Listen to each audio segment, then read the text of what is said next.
If you want a career in data, Python is one of the most versatile skills you can learn. It's used by data analysts, data scientists, and data engineers. So like SQL, it's really one of the things that everyone should be focusing on.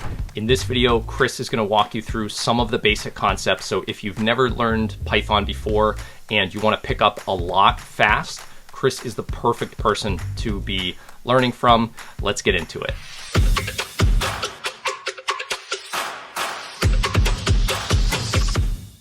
Python has become one of the most popular programming languages in the world, really because of its readable syntax and also just amazing open source community behind it. One of my favorite quotes about Python is that it's the second best programming language for every use case. Whether that's web development, you might see something like JavaScript being number one. App development, you might have Java, but Python will always be competitive in all these domains. And for a while, R was the leader in data analysis, although depending on who you talk to, Python might actually be number one there. But regardless, you'll see it used in a number of domains.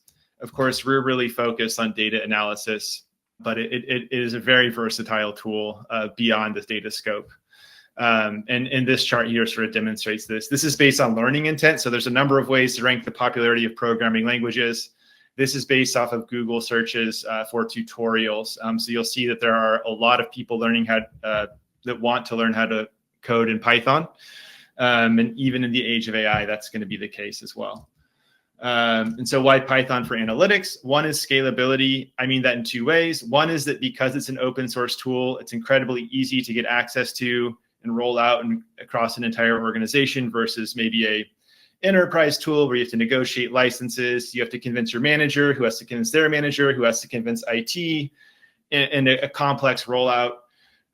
It could be a little bit more simple there. And also in terms of the volume of data that can be processed, Python is a workhorse of, data engineers, as well as, data scientists or even analysts working with large data sets, because it has access to tools that can crunch data in a way that, we might run into constraints in more traditional BI tools or something like Excel, although all of those tools have gotten better in recent years for sure. I mentioned as well, it's versatile. So again, the base Python language is quite simple and limited, but the real power comes from open source libraries where people develop functions that have very specific purposes around data analytics, machine learning, and you have an immense power at your fingertips in a variety of domains. And that, if you think about how many times you're working as a data analyst on the job and you have to go learn something or figure out how to get data from A to B, Python typically has someone's already done that in Python, and it'll be available to you for free. And so the other aspect is community. And this used to be a lot more important before our best friend ChatGPT came along. So there are amazing communities, Stack Overflow, there are open source GitHub repos, there are Discord communities, all centered around helping you write the software that you need. Of course, now, because all of those have been scraped by AI, I find that my community is me, myself, and ChatGPT a lot of the time. But you have these immense resources at your fingertips to help you write code, debug code, and push past barriers when you are learning and solving problems on the job as well. It's also an amazing tool for automation. So again, when you talk to data engineers, a lot of them will be using Python workflows plus Pandas plus Spark, other frameworks, to take what you might have done a one-off in Excel and apply it to larger data sets or just run on a periodic basis. So you can automate a lot of tasks. You can even send an email report to yourself with a, aggregated Excel spreadsheet, all sorts of things on a regular basis. And finally, demand. So if you're ever thinking about data science, you're almost certainly going to have to know some Python. But even in the analytics space or BI space, Python is a really strong complementary skills to traditional analytics skills. And if you're looking to work in tech, they tend to favor open source tools so Google, Meta, Amazon, you're almost certainly going to need to have some Python as well. And of course, while I am a big Python stan, there's almost no project I work on where it's pure Python, right? I'm typically leveraging SQL. I might end up doing final data viz in Excel or, pass off some of my outputs to a traditional BI tool like Power BI. But when you add Python to your tool belt, you'll find that you can kind of force multiply some of your competency in other tools as well. And really quickly, so Python itself as a language, mastering the syntax of base Python is really critical for being able to work with data analysis libraries like Pandas. When I started learning Python, I wanted to jump as quickly as I could into Pandas, which is typically how us as analysts and data professionals think about data. But if you sort of try to shortcut the base Python knowledge too much, you'll find you run into a lot of barriers that would have been pretty easy to break past had you taken the time to learn some of the fundamentals, which I'll showcase. There's also several handy data visualization libraries. So Matplotlib and Seaborn are really nice for creating, static visualizations. Fair warning, it's not quite as easy to do as I would say Power BI tools or like Power BI or Excel to make something that really looks great on a presentation. But when you're analyzing data on your own, they're invaluable, and you can massage them to be truly impressive. A lot of things you'll see on data journalism do come from these, but they take a lot of work. A newer library that's also amazing is Plotly, which creates interactive data visualizations, and its sister library Dash, which Kristen mentioned, helps create web apps that are centered around analytics with embedded visualizations. So we can create dropdowns, et cetera, all in an open source framework. And then finally, we have machine learning, which even if you're a traditional analyst or BI professional, I find having a sprinkle of data science knowledge can be very helpful. Scikit-learn is probably the most popular machine learning library. Stats models is geared a little bit more towards traditional statistical analysis, as well as interpretable machine, like statistical testing. And then we also have deep learning libraries like TensorFlow, and Alice has put together a really nice course that leverages some of the most popular deep learning libraries in Python.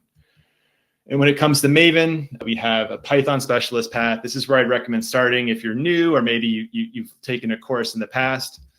But we start with Python Foundations. That's all about the base syntax of Python. Move on to Pandas. You'll get an arsenal of analytical tools within Python. Data viz with Matplotlib and Seaborn, and finally interactive visuals with Plotly and Dash. Those last two, you can sort of choose your own adventure if you really want to move on to dashboarding, but this is the order that I recommend. And then we also have a data science track as well. So we have data prep and EDA, which is all about shaping your data for modeling, before regression, which is predicting numeric outputs. This is a really handy skill for analysts to have a little bit of knowledge of, especially in finance. Classification, which is my personal favorite, predicting will this or won't this happen? What category does this belong to? Is this fraud? Is it not? Etc. And unsupervised learning, which helps find hidden patterns in your data. Our colleague Enrique has really enjoyed learning some of these skills for some of the work he's doing within the company. Okay, quick question on data analysis versus data science. It's sort of like a pyramid, right? So it's really hard to do data science without traditional data analysis skills. So if you're not sure about what you want your path to be, focus on those core data analysis skills, data manipulation, visualization, etc. And then if you find that you really like that, and you also happen to really like math, that's a good point to start dipping your toe into data science work. You'll see like one of the most common paths for people to transition from analytics to data science is they've gotten really strong as an analyst. They also happen to have a little bit of STEM or math competency, and they kind of work their way slowly within an organization towards data science. But let's go ahead and jump into our demo. So at the core of any programming language, right, fundamentally our computer is a calculator. And the most basic components of a programming language reflect that, right? So just like in any other tool, we can do simple arithmetic. So 5 times 5 using this asterisk here. It's arithmetic. 5 minus 5, 5 plus 5, right? Gives us 10. Or we can do 5 divided by 5. We're working with integers here, these whole numbers. Our other numeric data type that we commonly use is floats. So here I'm doing 2.5 plus 2.5. And of course, we can convert data types to each other. by wrapping this in parentheses and casting this as an integer. So you'll notice that when I remove that typecasting, we end up with this decimal. And if I add them back, it turns into a whole number. So just like other tools, we can convert data types. Another very common data type is a string. And you might typically think about this as text data. All string means is a string of characters and a string of alphanumeric characters. Really just means that it can contain things other than pure text. If I wrap print around my text, you'll notice the quotes disappear. It's just a way to prettify our output, and print is typically the first function you'll learn. And just like in other analytical tools, right, there are plenty of string functions and methods that help us, manipulate text. That's often one of the hardest parts of data manipulation. So we have upper, we could do lower, or if we want to do something a little bit more fun, we could do the split method. By default, this is going to split all of the words in the piece of text around a given character, so a space. But if I wanted to mix it up, I could pass in W, so split this text based on a W. And you'll notice that the elements returned in what's called a list, a sequence of values denoted by these square brackets, become individual elements in that list in a different way. But again, by default, we typically just split on our spaces there. Another very important core data type is the Boolean. These are true or false values. We need to work with them all the time. So what I'm doing here is a double equal sign in Python is a statement of equality. So here I'm stating that 1 is equal to 2. And when I run that, it returns false, right? 1 is not equal to 2, so that returns false. Of course, if I were to change this to 1 is equal to 1, you'll notice all of a sudden we get true. And these Boolean values form the basis of our ability to write conditional logic in Python and other programming languages as well. So if 1 is equal to 1, we'll print Chris is the best instructor. Else, if it's not equal to 1, we'll print Chris is the worst instructor. So this will evaluate to true. And of course, we get Chris is the best instructor. Pretty obvious to everybody. But if I put 1 is equal to 2, then we print Chris is the worst instructor. In the first line, that's me, Chris Bruehl. In the second line, that's Chris Dutton, just to be clear. So Chris Dutton is the worst instructor if this equality fails. Otherwise, I'm the best instructor. And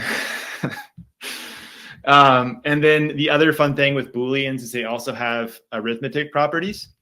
So, false is going to be equal to 0. True is going to be equal to 1.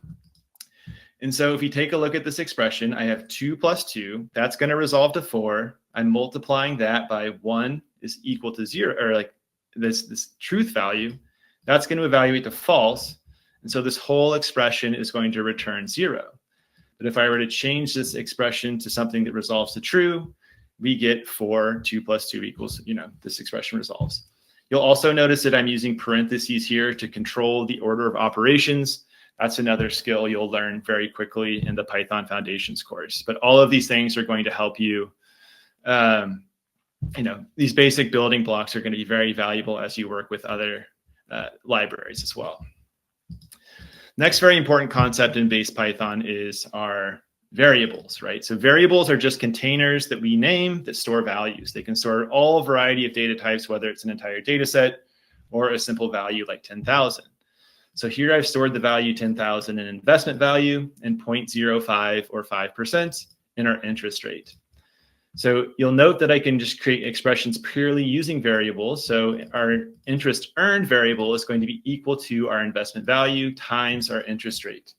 So 10,000 times 5% is 500. So we're earning $500 if we get 5% on 10,000.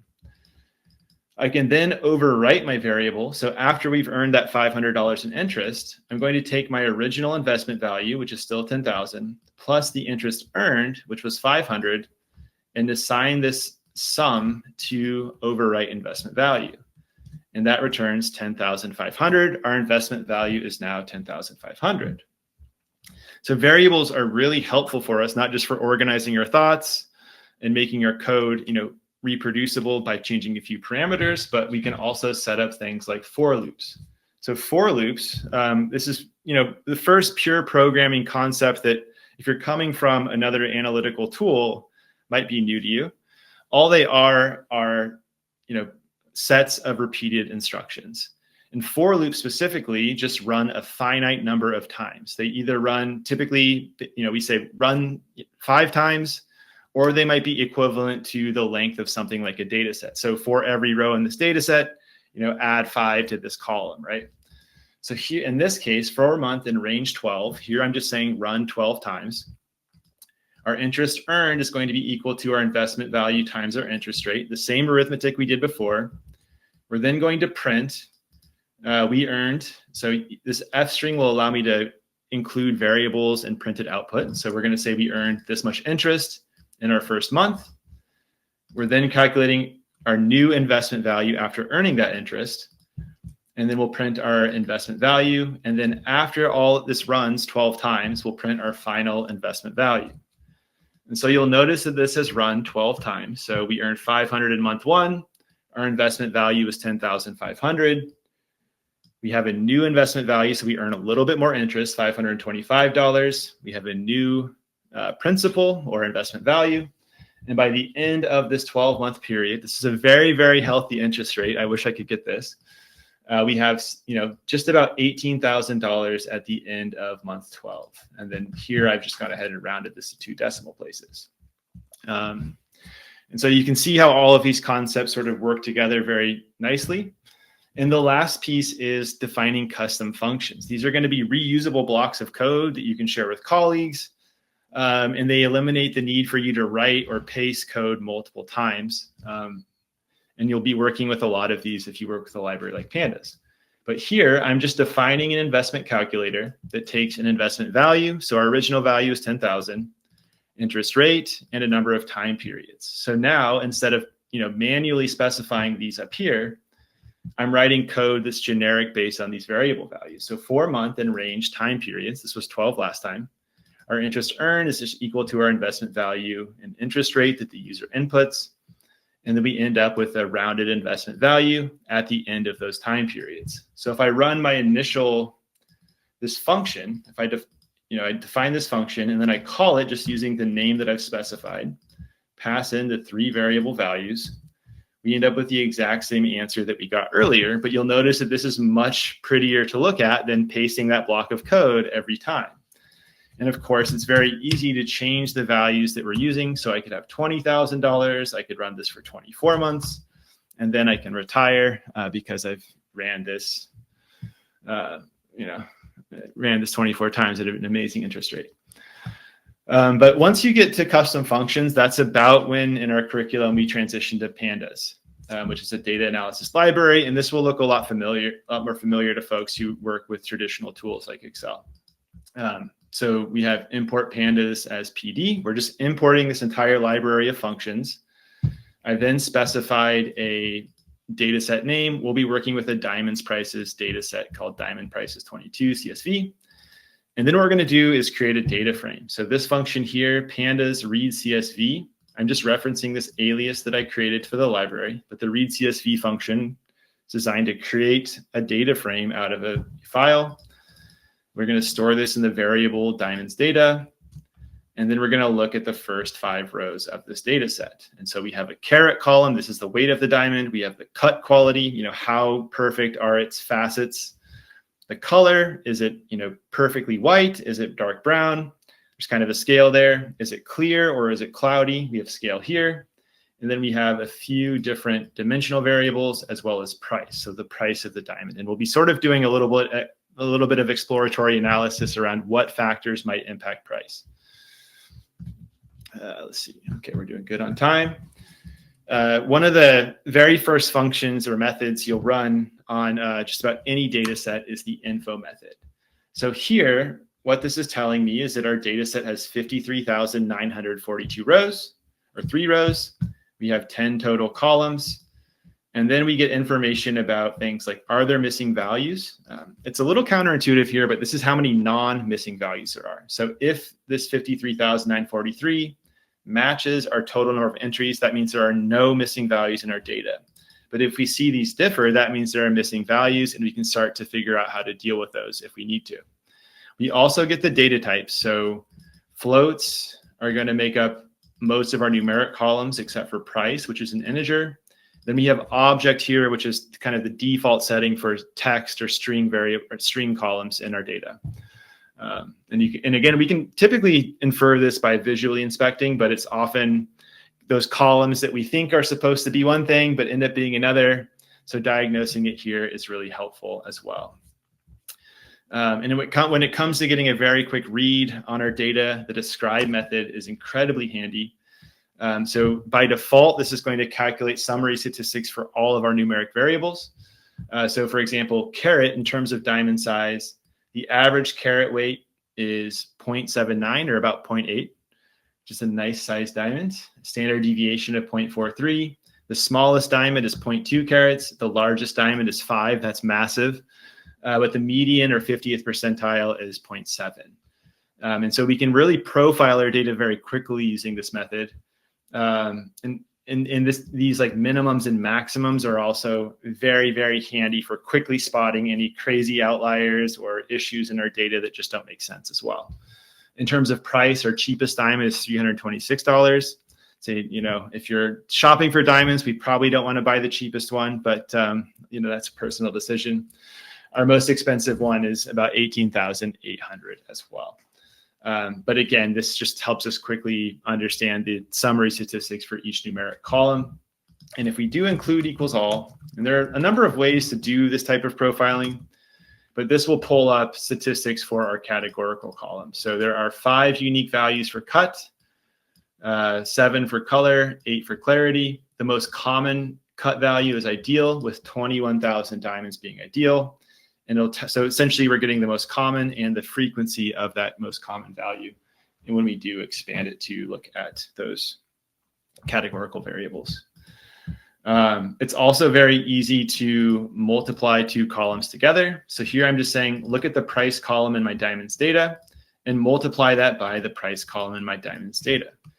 Why we would do that? To square diamond price? Not sure. But we can also divide 2 columns. So dividing a column by itself returns 1, and so on. But we could easily add, 2 different columns together pretty easily. The column that we're actually going to store in our data frame, I want to create a price per carat. So how much am I paying for that weight, which is typically like the primary factor determining size. By doing that, I'm going to learn about the quality of the diamond itself based off of things like color, cut, clarity, when I normalize based on that weight. And so by dividing price by carat and then taking a look at my data frame, we now have price per carat. And so you can see there's quite a bit of variation here. Our most expensive price per carat is $1,500, and our cheapest is $1,080. And it probably has a lot to do with the fact that this 5th diamond is color J, which is going to be very brown, versus something like E, which will be more traditionally looking like those white diamonds that you typically see. And so those will have huge impacts on the price of the diamond, because people want the shiniest, sparkliest, clearest, etc. diamond. And when you start to lower the quality of the diamond, the price will go down. Another very handy method. So here I'm looking at the cut column, and we're going to look at value counts. And if I pass in normalize equal true, this will give me the percentage for each categorical level in a given column. So our ideal diamonds make up 40% of our data set. Our premium diamonds make up 25% or so. Very good. And fair is extremely rare at just 2.9%. So our diamonds overall in our data set are pretty high quality. If we wanted to get the raw counts, we would just drop that normalize piece altogether, and we can see how this looks here. Filtering is also pretty convenient. There are a few ways to do this, but I've really fallen in love with the query method. I won't go back to bracket notation unless I absolutely have to. But what I'm doing here, and the reason I love it is because it has an SQL-like syntax, is I'm saying, let's look at our data set. I'm going to filter down to where color equals E and price is less than 10,000. And so if I go ahead and do that, you'll now notice that there are only diamonds with the color equal to E, and you won't see any prices above that $10,000 mark. And if we wanted to say, hey, like if I get into this range of diamonds, if I just look at color E with price less than 10,000, does the distribution of my diamonds change? And we'll notice not really. We still have about 40% ideal diamonds. But if we were to go ahead and just look at raw counts, we obviously have much fewer because we filtered down to only that color equals E. So for assessing diamond quality, we probably want to do some aggregation by various categories. What is the average price for different types of cuts, colors, clarities, to understand how that price might gradiate based on those quality variables. And so all we need to do is use the group by method. So I'm taking my data frame. If you're familiar with SQL, this will feel very familiar. We're going to group it by the column cut, and then we're going to take the mean of price.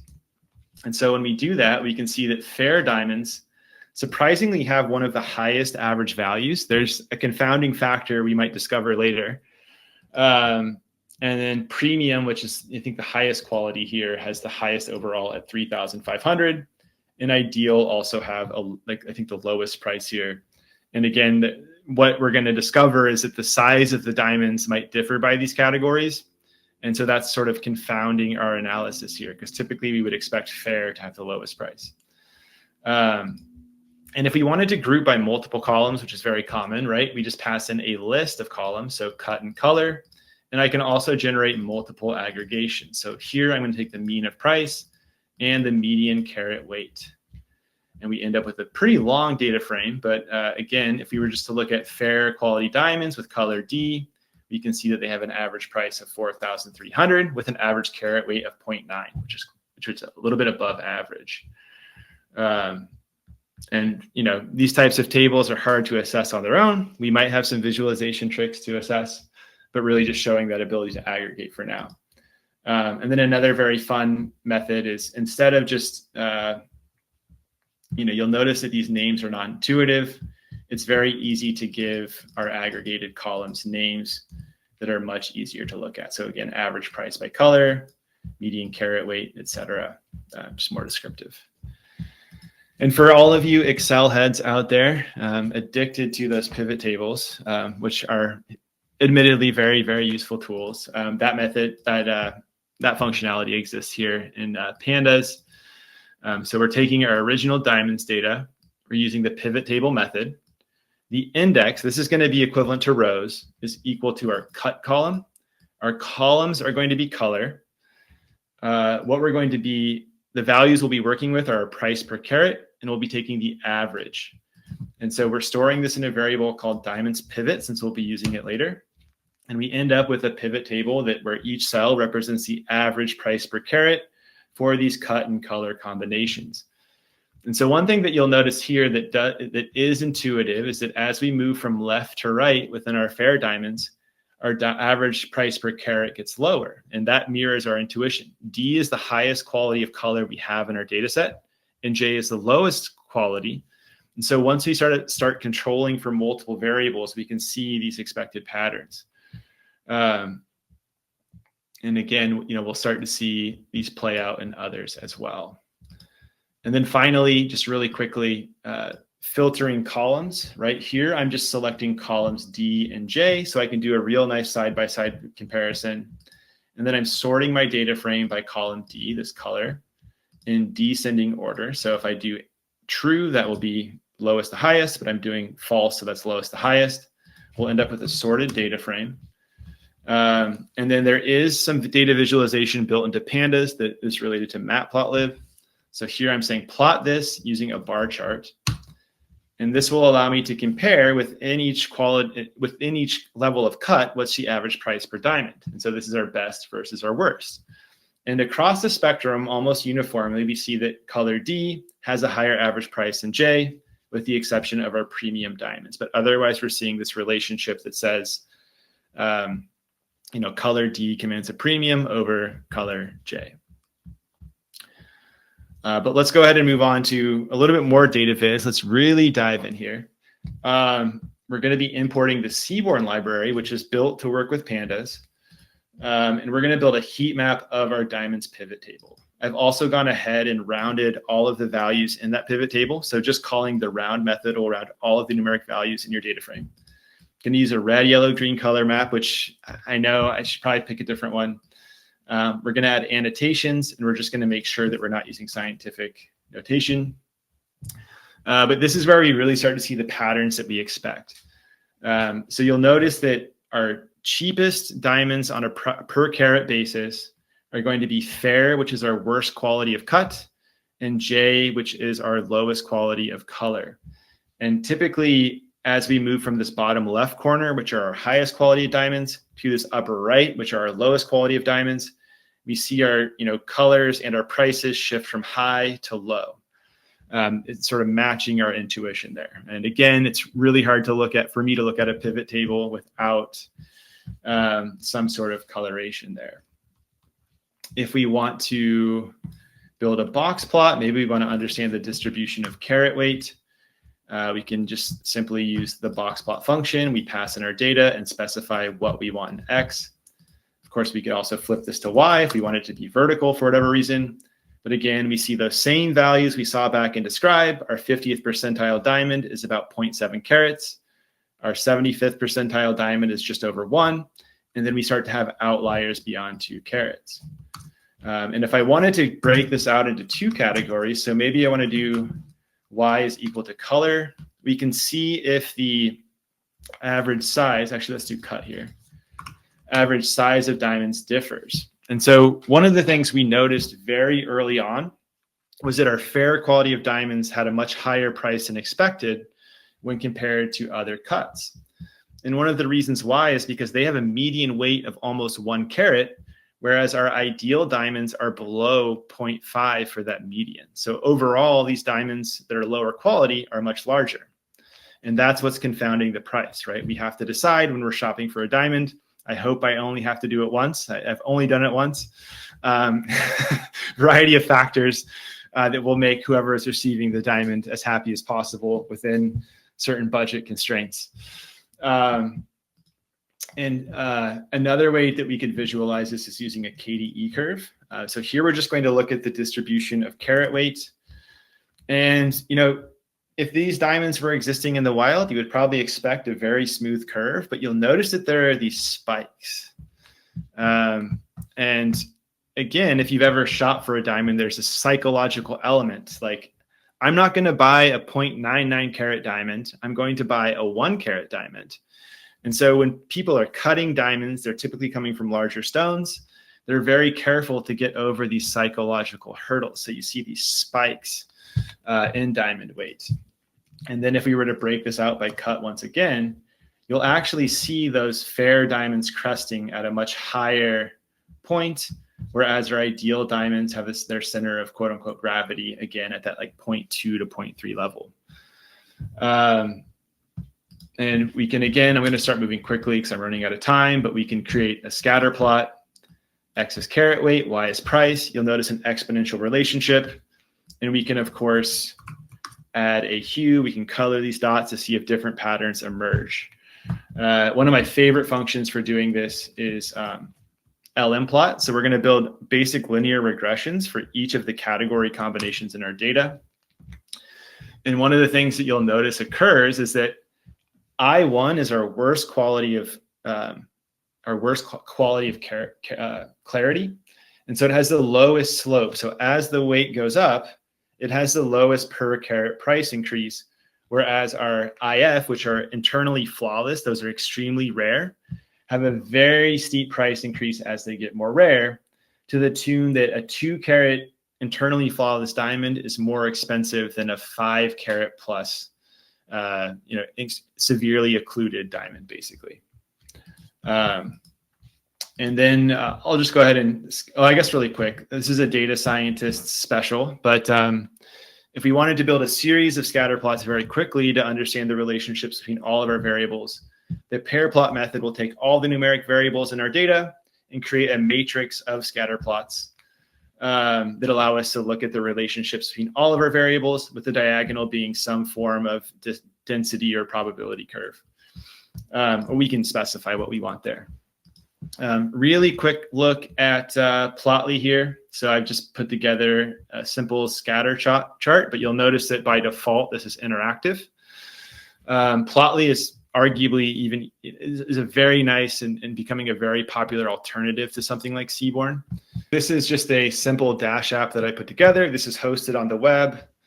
But basically, if we, let me get rid of some of my filters. So we can build interactive visuals that will help us find the best ski resorts. Maybe we want night skiing. You'll notice some dots disappear. We're looking for a snow park. And if we want summer skiing, there aren't even any resorts with all three of those in the US. We see one up here at Whistler, very famous resort. But we can, sort of see how reducing our price or budget starts to reduce the number of mountains, just interactive visual. And then again, we have a country profile that says in the United Kingdom, if we were looking for price, the most expensive resort in the United Kingdom is going to be the Nevis Range, followed by Glencoe, followed by the Lecht. And of course, we could look at other countries as well. But we'll have a country profile if we're looking for where to jet off to our next ski trip, etc. But yeah, this is an interactive Dash that uses Plotly visuals. But the Dash library supports the building of web apps here. And then really quick, so easy to build interactive apps. That's where your Python repertoire starts getting into web development, and you start working with JavaScript-like languages and packages. And then finally, if I wanted to build a linear model that helped me predict the price of a diamond based on its carat weight, I'm going to use stats models for this. You could use scikit-learn as well. But here we're saying our X variables are going to be our carat weight plus a constant, and then Y is going to be price. You'll learn about this in the linear regression course. I'm probably speaking gibberish, but all we're going to do is fit our model. So we're going to try to predict Y with X and then fit that model. And then we end up with a nice model summary. So our R squared, just using carat weight alone, carat weight explains 85% of a diamond's price. And if we were to look at the impact, a one unit increase in carat weight is associated with a $7,756 increase in price. And so if you want a 3-carat diamond, we could expect to pay about $22,500 minus $20,000. It's going to be about $20,000. Of course, we have other variables to include, but for this demo, we're just looking at one. And so we'll go ahead and stop there and open it up for questions. But really trying to give you a very broad view of the tools available to us in Python. All right. Amazing. Thank you so much. You're all set? Awesome. And are you ready to head over to Q&A? Let's do it. All right. So first, Jujar asked, from a career development standpoint, how important do you think PySpark is to learn today? I know it's used for handling big data, but do you see it as a core skill that every data professional should pick up, or something that's more role specific?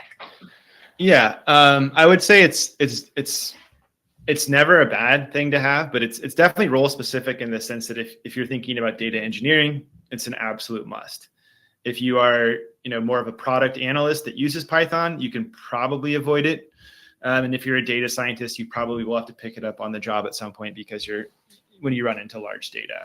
But I would say, like, if you're plotting your trajectory, I would say you can probably focus on the core stack before really. A lot of roles will be just fine without PySpark, is what I'm saying.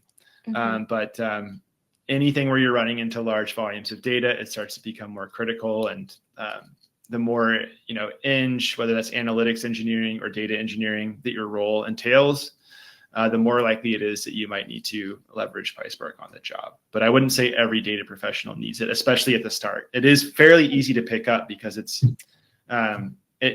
it's designed to be like friendly to people who have learned on Python and Pandas, for sure. Yeah, Pythonic. Yes. Yeah, no, that was exactly what I would say, is that if you have a good core foundation of Python, you don't need to be afraid of PySpark. Yeah, I had to learn it on the 2018 when it was just starting to mature, and all of a sudden we have this new tool, and it was a little bit of a pain. It's easier to use now than it was back then. But if you have that core foundation, it's easy enough to pick up and start to master. All right. And Hillary has asked, what is the advantage of Python and Pandas over SQL and Power BI combo? It just depends. I wouldn't necessarily say that Python and Pandas has an advantage over SQL and Power BI, depending on the context. A lot of the times, though, like it can be pretty challenging to, like for one, Python can also connect directly to SQL, and sometimes it serves as an intermediary in between SQL and Power BI. I know there's some great tools for working with databases directly in Power BI as well. But if you wanted to like automate some of those aggregations, or make, dashboards more performant, you might add a Python layer. There's other cases where, your organization might not have Power BI, which would be a big plus. You can spin up Pandas and some of these tools for free as well. So if you needed to serve dashboards and didn't want to spring for Power BI, that would be a huge plus. But I don't know, I guess those are both fantastic tools for sure. Where Python and Pandas also becomes very useful is if you're trying to, do machine learning, for example, or if you wanted to build a little bit of a predictive model and then serve those insights in Power BI, you'd start to want to leverage Python as that intermediate step. But Kristen, I don't know if you have any other thoughts there. No, that's what I would say as well. If somebody said to me, you have Python, you have Power BI, go make me a dashboard, I'm going to do it in Power BI because I can point and click and it's going to be just faster and easier. Because in Python, I'd be able to leverage old code. I'd be able to do it. Is it going to be as quick? No. If you're giving me something to do that involves machine learning, writing some software, if it's going to be something that other people are going to collaborate on, then I'd also want to be in GitHub and I'd want to be versioning my code and using Python. But it really depends on the use case. And then, if it was just an app with bar charts and some other stuff that's typical analytics dashboard, I would choose Power BI if given the choice. Yeah, the other thing I'd say is if your data source lives, if you needed to scrape or access an API and your data is not living in your database, that's another place where you might be I know Power BI has some scraping capabilities, but if you wanted to set up a process to get data into a lake or into a database, you probably are going to use Python for some of that data acquisition and engineering step as well. So it just depends. It's an extra tool in the belt for those cases where I would say, you're kind of outside the bounds of these very well-established workflows. Oh, yeah, sure. There's a whole world, right? And if I want to be able to work with APIs, if I want to work with image data, audio data, all sorts of different use cases, I'm going to go Python. But okay, so this sort of feels like a quiz question. So you're in the hot seat. Baba has asked, what are 3 different ways to handle missing values, NaNs, in a data set, and what would you use for each approach? All right, so I'm going to take the layup approach first. And sometimes the best way to handle missing values is to not handle them at all. Sometimes they exist for a reason and they are perfectly fine and don't impact our analysis. But that one aside, right, we can do oftentimes, the second option would be to drop rows or, rows with missing values if they're very rare. And maybe you inspect them and say, hey, these look like junk or erroneous, or I have 2 million rows, I'll get rid of 3. And to do that in Pandas, you would just do .drop in A, and you can specify on a specific subset if you want to limit it to a specific column for missing values, or the default drop in A is going to drop entire rows if there's any missing value at all. And then another approach would be imputation, and there's multiple ways to impute. Sometimes, depending on if it's numeric or text, if it's a string character, if it's a string column or a text column, the best thing to do is just put missing as text. That's a category in of itself. I had a stats teacher, it was a terrible joke, but it stuck in my head, so I'm going to say it here. But he would say, if you're in a bar and you ask someone, are you married? And they say, I'm not telling you. They've given you information. Yes. So he said that like 10 times throughout this course. But sometimes missing value is information of itself. And specifically when it's text, that's a category that we can use for analysis, right? The other thing that I've seen on the job is like, as you progress through like a web form, for example, the fewer missing values somebody has, the more likely they are to buy. So just, again, understanding like those missing values have value in and of themselves.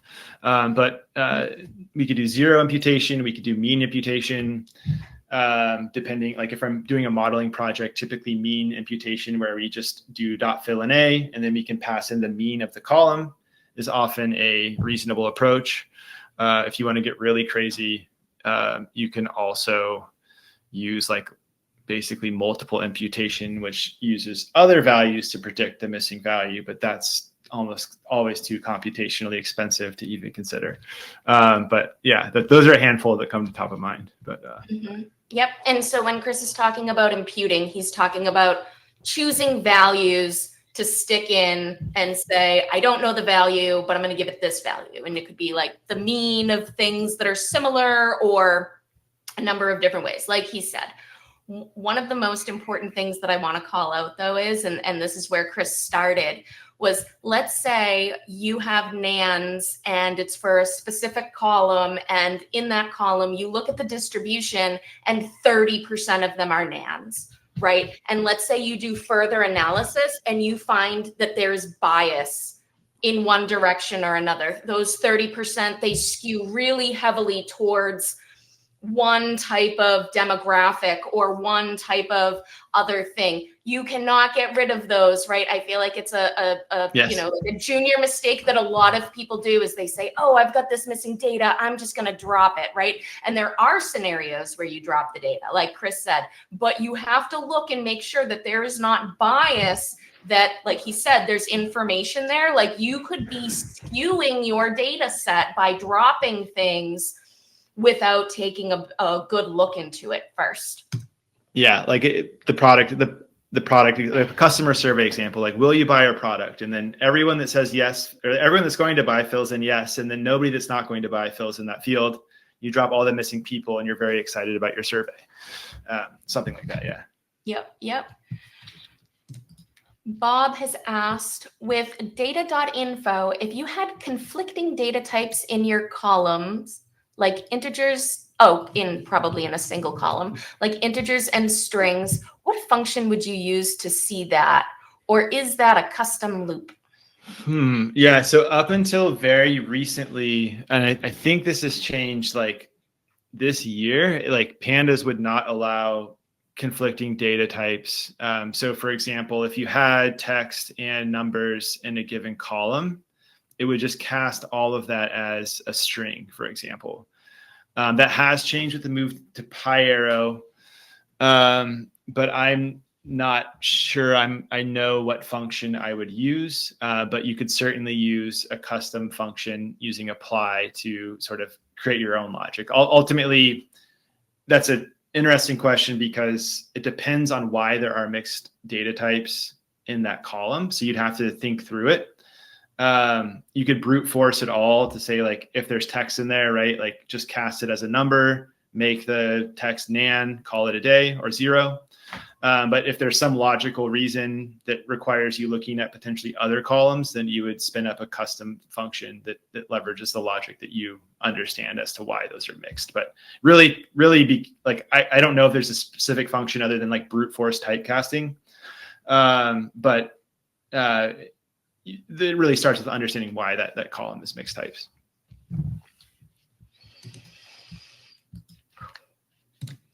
Bob has asked, do you report your final visuals from Python, or do you often push to a BI visual for more attractive storytelling? That's a theme today. That is a fun question for sure. Data scientists are like notorious for showing like a kind of bad matplot visual on a slide. Because they typically, like, when you are communicating to other data scientists, it's like you get the point, but as soon as that presentation gets ready for showtime with business folks, I mean, it really depends. Like I found myself at Liberty Mutual, my first data science role, doing a lot in Excel because we use PowerPoint so much, and people wanted to have the visual embedded with the data values so they could kind of, inspect it themselves. So I would, write out, a kind of polished Excel workbook that I could then, kind of have visuals populate automatically there. So I built kind of a workflow that at the end of my analysis, dump out Excel, that's ready to populate visuals. In other cases, in some cases I've written back like aggregated tables or metrics to a database and then, fed a BI tool off of that.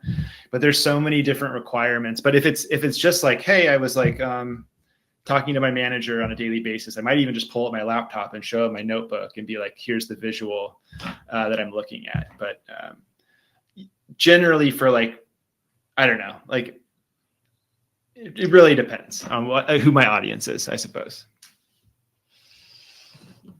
Agree. And if I get tripped up with something, I'm going to go into Excel and make it so that it's pretty. If I'm having trouble with labels or, sometimes when I was learning how to code, sometimes I just have difficulty getting the order to, be ascending or descending. And they were all different, not some in libraries order. will do it the wrong, like automatically invert it. And I'm going to just, and like someday you'll get there, but until then, Excel still has your back. I will say like probably the biggest, like the most obvious immediate impact of ChatGPT in terms of my curriculum is Matplotlib.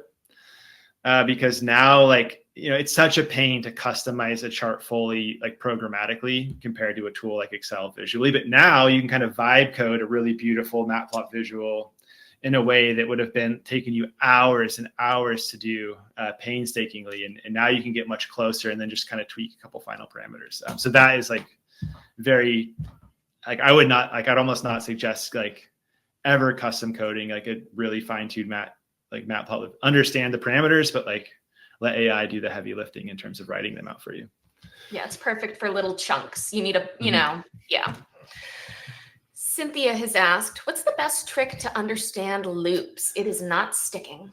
Write print statements at each level of your loop so you understand what it's doing. And you can, this is something that I thought a lot about when putting together this course, and something that also was pretty new to me coming from like, again, traditional tools like Excel. But like ultimately, if you're not understanding why your loop isn't doing what you want it to, print out the variables that are occurring at each step, print out the iteration number, and slowly you'll start to see like what the logic is at each loop, like at each round. If you have multiple levels of that, you'll see at each like nested iteration. But ultimately, I just find they can feel like a black box when things go wrong, and the best way to kind of shed light on that is just actually see what it's processing there. Yep. Especially when like just one tab can throw off exactly what you were expecting to get back. And I still do it too. I'll just throw a bunch of print statements in there. Giovanni has asked, what's one Python concept you wish more entry-level analysts knew? Oh, I don't know. I'm just glad entry-level analysts are proficient with this SQL and Excel or Power BI at that point. I don't want to make entry analysts like think they need to learn this new tool when they're getting their footing. But I would say like learning how to automate some basic tasks, whether that's Excel workflows, et cetera, can be helpful. I don't know, Kristen, if you have a good answer, but this is a little bit of a curveball for me. I don't think in terms of concepts, but like Pandas is really where you're going to get at working with data, and NumPy. And like those are, because I think if you take a non-data specific Python course, you're going to be coming at it from the lens of what you would learn in a CS course, and data analysis is different, and it's a little bit more contained. And I would focus on learning about it from like the data analyst perspective? Yeah, I think, yeah. And that's sort of how we designed our curriculum. So we kind of make you eat the vegetables, get the base syntax. But yeah, I agree. Like having some basic pandas will help you in a variety of ways. You might have to work with an exotic file type. There's just all these little like moments where I can do 90% of my job in SQL and Power BI. But having a little bit of that pandas, which, is designed to, just be extremely versatile, just will, save your life in some cases. And especially now that we have tools like ChatGPT, it'll often give you a solution in Python, right? I'm working with this. Its most favorite language tends to be Python, and that plays well with a lot of our tools. And if you have just enough proficiency with Python to really understand what it's doing and maybe tweak things where necessary, it'll just add a ton to those, again, a more traditional stack like SQL. But Pandas is the core of that. And that if you'll get, like you said, you'll get lost in the sauce if you start learning like take a web dev class or, more software engineering style course when you just need to learn how to manipulate data and output CSV. Mm-hmm, mm-hmm. Yeah, and Pandas is oftentimes more intuitive than some of the other things that you're going to get into. Baba has asked, what's the difference between a for loop and a list comprehension? When would you use each in data analysis? Yeah, that's an interesting question. So a list comprehension is, I think, technically a generator at its core, but it acts very much like a for loop. And I tend to really favor list comprehensions over for loops for most simple to moderate tasks. For those of you that aren't aware, well, this is I don't know, I can't even explain the context to people who don't. Basically, we saw a for loop in my demo, right? We say for this, do these handful of things, whereas a list comprehension just helps us build a sequence of values based on similar types of logic. At the end of the day, if the sequence that I'm trying to create requires, working with like 2 variables or fewer, like if I'm doing A times B for the elements in these 2 iterables, and maybe 1 piece of conditional logic, I will stick with a list comprehension. But when things get very complex, I will move to a for loop. I guess in terms of data analysis, though, like as much as possible, you want to avoid using for loops. In the Pandas course, I introduced a concept called vectorization. Sorry, I got stuck on like the first question. There's a concept called vectorization. So if you do a for loop on a data set, you say for, value in column A, like for every value in my data set, multiply column A by column B. That's going to be a lot slower than what's called vectorization, which like uses matrix math to basically multiply those all together in a single operation. That's how tools like SQL work on the back end. So we very rarely do we want to use for loops. We want to use Pandas is popular and efficient because it uses vectorization. That said, where I tend to really like list comprehensions is for doing things like labeling charts with custom values, or if I want to change all of the column names, maybe I'm trying to like strip out like suffixes, or I want to add a suffix to a column name. Knowing how to write a simple list comprehension will save you a ton of time. And that's exactly where, when I talk about learning the Python foundations, there's just all these little elements that if you have a solid foundation, your life will, a task that would have taken an hour and like made you really upset takes like 5 minutes, and it's amazing. And so, yeah, but it's typically for like labeling or maybe creating a list of values I want to map to, or something like that, or bins, etc. Among other things. Yeah. I love the make you really upset, because that's the reality, is that everyone learning Python is going to struggle. There's going to be very frustrating moments.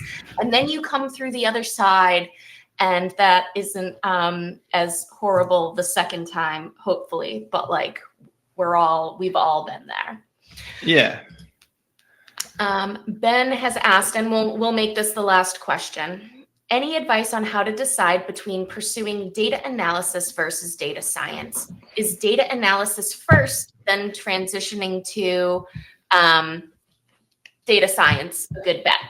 Yeah, so I think I kind of covered, when we were transitioning, I think I talked about this a bit, but I think it's a really good point. It's something we discussed back in July as well. But basically, yeah, just about every foundational skill that a data analyst needs, a data scientist also needs. There's like sort of data manipulation, tools like SQL, data visualization, and then you have to learn a couple more specialized skills on top of what, you know, an entry-level analyst would learn as well. Machine learning algorithms, statistical knowledge, probably a open source language like Python. So I would definitely say that if you're not sure about what path you want to take in data, really focus on those core data analyst skills first. If you find that you love it, you start to get proficient. That's when you can start dipping your toe into the data science waters. But it's a beast of a curriculum to just try to go from zero to data scientist, and you can get a lot done with traditional data analysis skills, and maybe get that first job. And a lot of the advice I give folks is, unless you're going to go for like a specialized master's degree in data science, which can often be a requirement for a job, like one of the best paths to really getting a data science role is, you know, proving your value and your competence as a data analyst, and then enhancing your STEM skills and some coding skills, and then network a little bit within your org. You find that people are very happy to kind of bring you into the data science tent and, you know, tell you about what they're doing, and that can often start to lead to you getting a little bit of that work. And again, if you're eager and curious and do a good job, people will often give you a chance. But I would say start, if you're not, like, master those data analysis skills regardless, because they'll help you immensely. And then you can start dipping your toe into data science. And that was my experience too. I had an analyst role, but I had modeling skills. And then I got the opportunity to do modeling in an analyst role. And then I made sure that I highlighted those on my resume, and I rebranded. And then I got myself a data scientist actual title, but I was able to build models as an analyst as well. Mm-hmm. All right. So we will stop there. Chris, thank you so much for staying a little late and answering Absolutely. more questions. I really appreciate it. I loved your presentation. I'm going to share the links to your courses. And guys, again, you can access those free until the 30th. Go in, binge, learn something. I'm sure you'll be so happy with yourself that you did. And thank you again, Chris. This was awesome. Awesome. Yeah, my pleasure.